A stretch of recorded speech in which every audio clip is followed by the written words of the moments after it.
Fly Me to the Moon is a comedy about the space race and a contingency plan to fake the moon landing.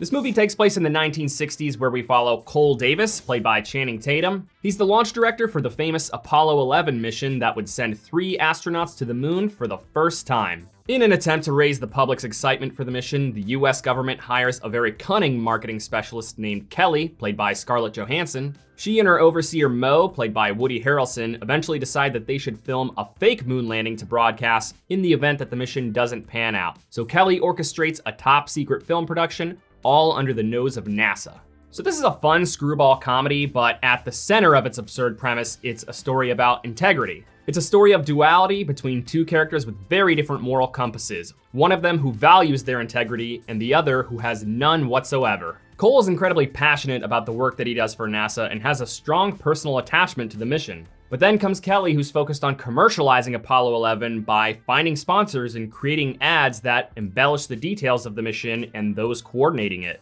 The core subject of integrity is really clever here because the film revolves around a historical event that some people don't believe was real. So just in case there's anyone watching that's wondering how much of this film aims to be historically accurate, these are totally fictional characters and this is a very exaggerated story. Cole and Kelly were not real people, and this movie should not be taken very seriously, regardless of whether or not you think the moon landing was legitimate. The film's goofy tone is established very early on through ridiculous antics and oddball characters, clearly indicating that the film is going to be outrageous. For example, Cole gets blown away by a tank exploding and recovers unscathed without raising anyone's concerns. Things like this should blatantly tell you to suspend your disbelief. The film's primary source of comedy is the aggressive humor that comes from Kelly being so devious. She is incredibly inconsiderate, doing things like hiring actors to play the NASA personnel and lie about their values, and completely disregarding Cole's way of life. Her and Cole's dissonance is really what carries the movie. They clash in interesting ways because they have very different morals. Cole is the one who works with passion and honesty, but he's easily disgruntled and gets pretty impatient working with Kelly.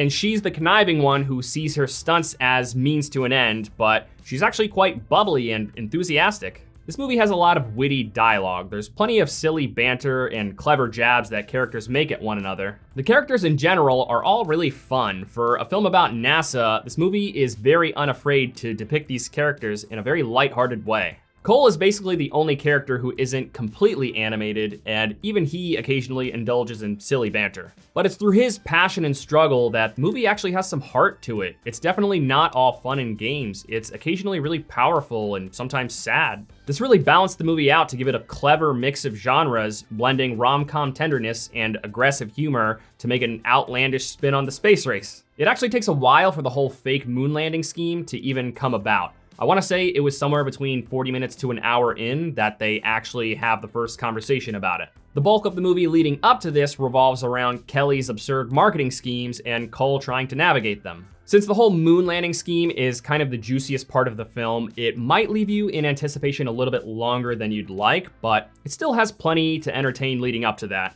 This movie really brings us back to the 60s in an immersive way that doesn't necessarily rely on nostalgia for entertainment. It's got vibrant 1960s costume and production design. You'll see people smoking on airplanes, and you'll hear some pretty old school conversations, like people talking about how cars will add seatbelts in the future. This movie isn't really that long, it's 2 hours and 11 minutes, but it did feel a little bit long for what it was. There were definitely some scenes here and there that could have been trimmed down just a little bit, especially at the end of the film. Nevertheless, this movie's a fun time. It's heartfelt and funny, it has a wonderful cast, and it's very sharp-witted. It's pretty great. If you're in the mood for a feel-good, outlandish comedy, this is definitely worth watching. But if for any reason at all you are not fully prepared to suspend your disbelief in a comedy that pokes fun at conspiracy theories, then you might want to skip this one. Thank you for watching this review. If it brought you any value at all, please give it a like. It really does help the channel grow. I'll see you later this week with my review of Twisters.